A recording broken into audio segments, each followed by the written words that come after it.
Okay, all right. ETV Uganda, thank you so much for watching. Yona je musinziro okuba nti mutulaba mwebale nnyo, mwebalire ddala. Tuli mu mbeera ya kirwadde kya coronavirus. Abantu ziri ssaawa time check.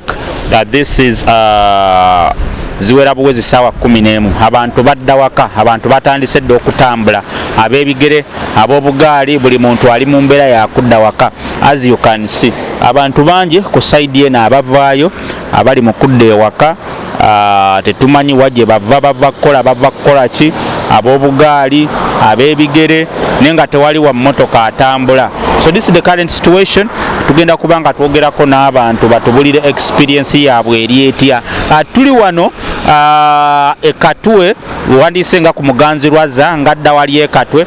So we are slightly there nga tugezaako kubanga tugenda mu kibuga nenga waliwo abantu abajja abakomawo okuva mu kibuga. Betugenda okubanga twogerako nabo mpola mpola tulabe embeera eno bagisanze batya, mirimo ki egisiiba gibatambuza, bavaawa balagawa. So that is the current situation. Abantu bakomawo okuva mu kibuga ne buli atambula ali ku speed ya maanyi. As you can see, abantu batambula speed ya maanyi si ya bulijjo, kubanga okusinziira ku biragiro bya omukulembeze w'eggwanga yagamba nti saawa emu olina okubanga oli waka. So abantu ndowooza keketala ako koolaba ak'okutambula nga tebalina budde buyimirira. Buli muntu atambulira ku speed ayayiriyiri. Buli gwolaba speed si ya bulijjo atambula adda waka. So that's the current situation. Nenga tugenda kubanga tufuna abantu omu ku omu banaabasobodde okwogerako naffe twogereko nabo batubulire embeera eno ebasanze etya, ebayise etya. So this is the current situation. Embeera si ya mulembe, embeera ya bwerinde, embeera nzibu ddala, naye abantu bagezaako okulaba nti embeera eno bagirwanyisa. Aaron Bobo kamera tugezaako okulaba nti tutambuza embeera eno. Abantu batambula, tetumanyi wajje bava, babagambye basigale ewaka naye abatambula gye bali, simanyi bava kukola bavaawa. But that's the current situation in the city. Tuli wano ku kikubo ekiva ekibuye ku roundabout okudda mu kibuga Kampala. So embeera bweti bweri, abantu banguwa baddaka, bali mu keetalo, omu ku omu batambula badda waka. This is the current situation. So twagala kubanga tukulaga embeera nga bweri. ETV Uganda, thank you so much for watching.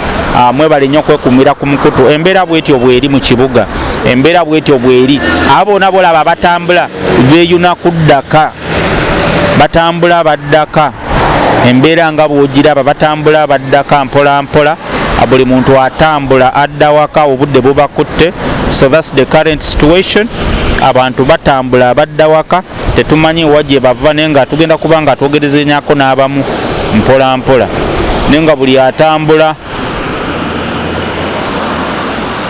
That's the current situation. So once abantu okubalaba mpola mpola gye bava, tugenda kubanga twogerezege nabo mpola mpola. Ne twagala soko tukubage speed gye bakozesa, ab'obugaali, ab'ebigere. So this is the situation. Abakulu mukuliko eyo. Ogamba otya ssebo? Ofa wiri ulagawa. Va mu kibuga ngenda najja na nkumbi. Akokulya. Akokulya tekalabika. Abantu bonna bali ku dduka. So embeera embeera tetegerekeka. Bwavu tukola mmere ya leero, kokola kwolya. Nomumala olunaku lumu nga tokoze. Nange nsuubula obuntuntu. Kati olunaku lwa leero teruliimu kantu. Kati abewaka ogenda kubagambo yatenga bakekwe kuvaawo. Kaaba bukaabe tisifunyeeyo. Ne bamaama bali wano babagambye basigale ewaka naye bali mu kutambula. Tunyonya mmere. All right, that's the current situation. ETV Uganda, abantu batambula, bali mu kutambula abadda waka. Oba oli mugagga, oba gwe nannyini haamu, oba gwani olina kutambuza bigere mu mbeera eno.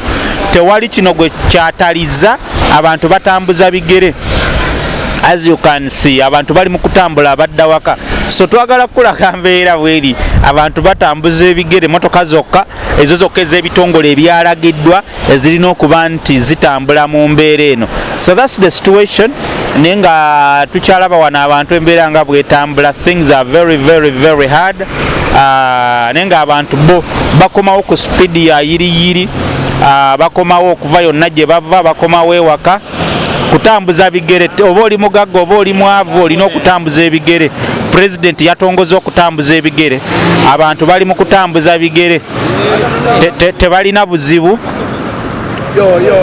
So embeera bweti bweri okutambuza ebigere, oba oli mugagga oba oli mwavu olina otambuza ku bigere, mpozi nga wagula pick-up. Naye bw'oba wagula vitizira wuumu olina tambuza bigere. So neyo embeera eriwo. Abalidde empanga beba piki, ab'obugaali n'ebintu ebirala ebisomba ebyokulya, naye abasigadde bali mu mbeera ya kutambuza bigere. So this is the situation you can see. Abakulu nga mutambula speed.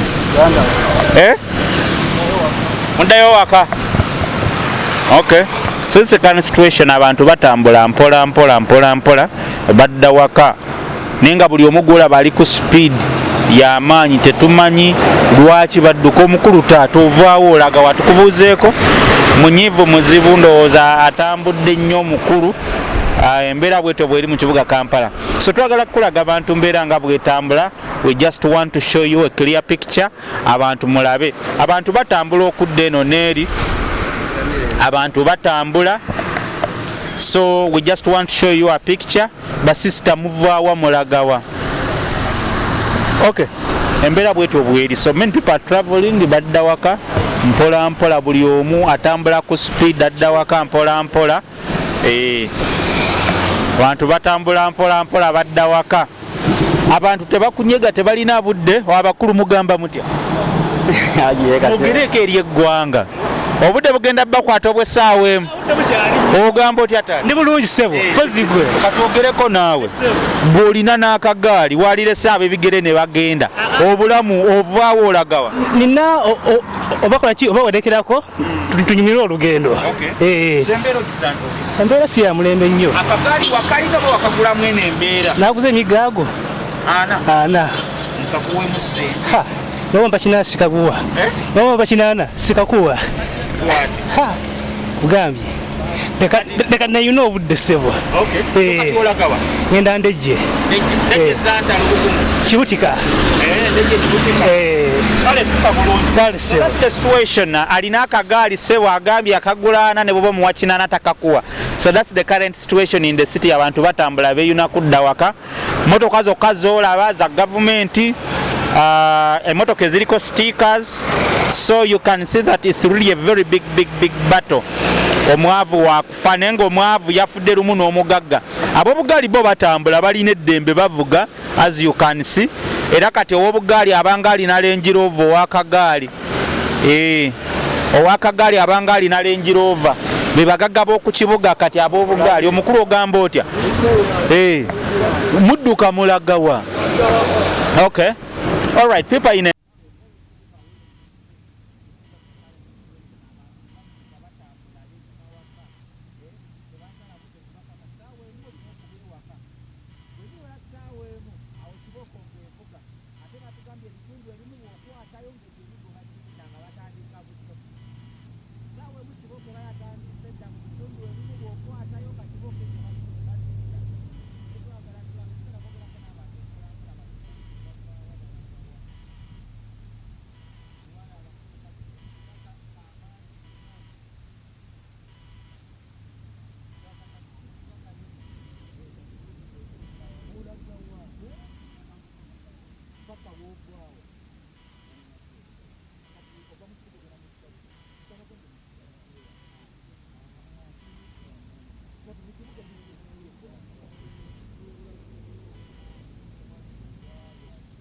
Okay. Sokera n'oyiya n'okola. Mwisiremu abali mu byokulya mulinamu kusenga. Sinnyo. Kubeera obeerayo, oluusi n'ofunayo omutwalo, oluusi n'otafuna. Yeah. Alright. Okay. Embeera bwetyo bweri, people are moving, batambula mpola badda waka. Embeera ya kutambula. oba oli mugagga olina kutambula, oba oli mwavu owakagaali kati ye mugagga gwe babalanga omugagga ku kyalo alina akagaali alina piki. Abalina emmotoka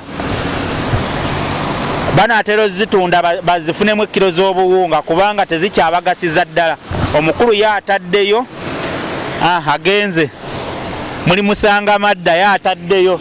So embeera bwetyo bweri mu kibuga Kampala. People are striving to see that bafuna ekyokulya naye ng'embeera tubaddeko mu katale embeera si ya mulembe. Abantu batambula bagamba ab'omu butale abaguzi tebabalaba, ebintu byalinnye gye babijja, you know, things like that. So things are not easy for each and every one. Abantu batambula butambuzi. So as you can see abantu bava mu kibuga. Abantu bava mu kibuga bakyakolera ddala, bava mu kibuga bakyeyiiya. Ogamba otya? Gyendi ovaawa badde mbakene Mengo babagambye musigale ewa kozima kibuga ne mwana wattu fuligalakene ku polisi komawo nno. Eyo bwatyo embeera bwetyo bwatyo bwatugambye abakulu batambula bava mu kibuga.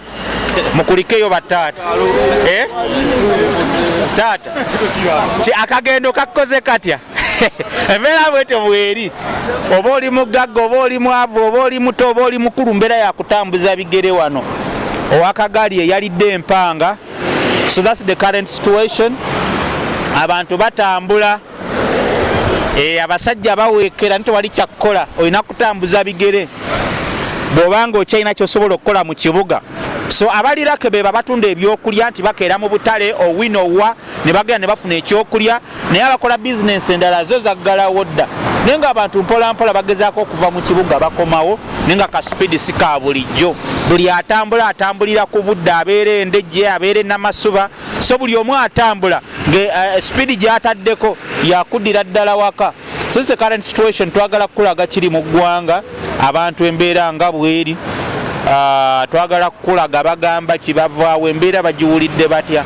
So that's the current situation.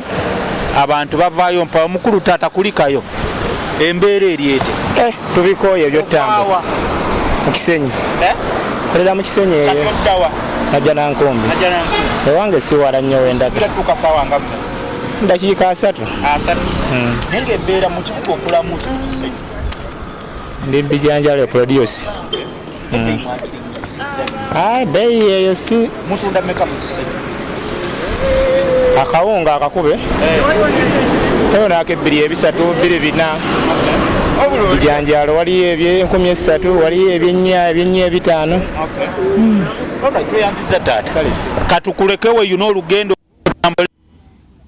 So embeera bweti bweri, buli muntu wakutambula ku guno omulembe, oba oli mugagga oba oli mwavu, buli omu wakutegeera kye bayita ebigere. Kati saawa ya dduyiro pulezidenti waffe yalangidde edduyiro, buli omu ali mu kutambula.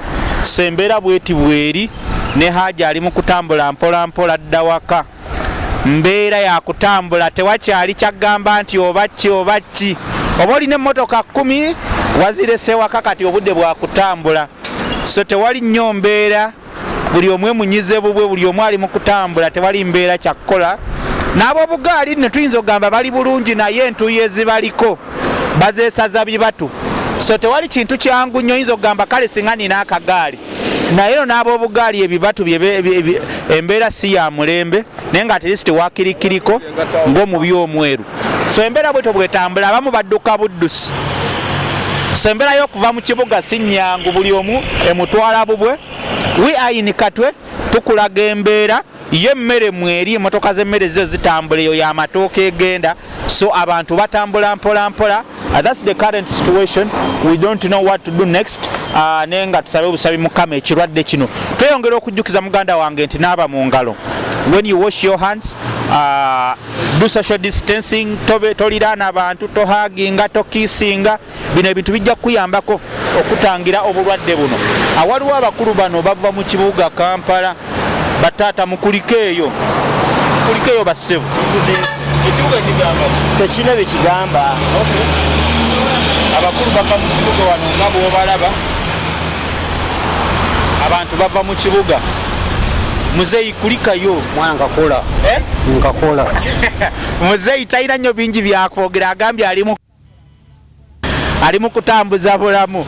Tewali kyakkola, oba sente ozirina oba tozirina, embeera yakutambula. mbagala nnyo baganda bange gye businzira okutulaba naye ng'abantu bali ku mulanga saawa emu bwewerera olina kuba wakawuwo saawa emu oba tokkirizibwa kutambula so abantu bakomawo mpolampola batambula mpolampola so people are walking badda waka sister ogamba otya kulikayo batambula mpolampola batambuza bigere tewali mbeera gyoyinza kugamba nti oba nvugewo emmotoka oba nkole kibigere kigere ku kigere atali wa kigere awo embeera eba yakukalubyeko dda so mbagala nnyo yemusinza okuba nti mutulaba mwebale nnyo mwebali ddala tugenda kuba nga tubaddira katuwumulemu katono nnyo Aaron Bobo on camera thank you so much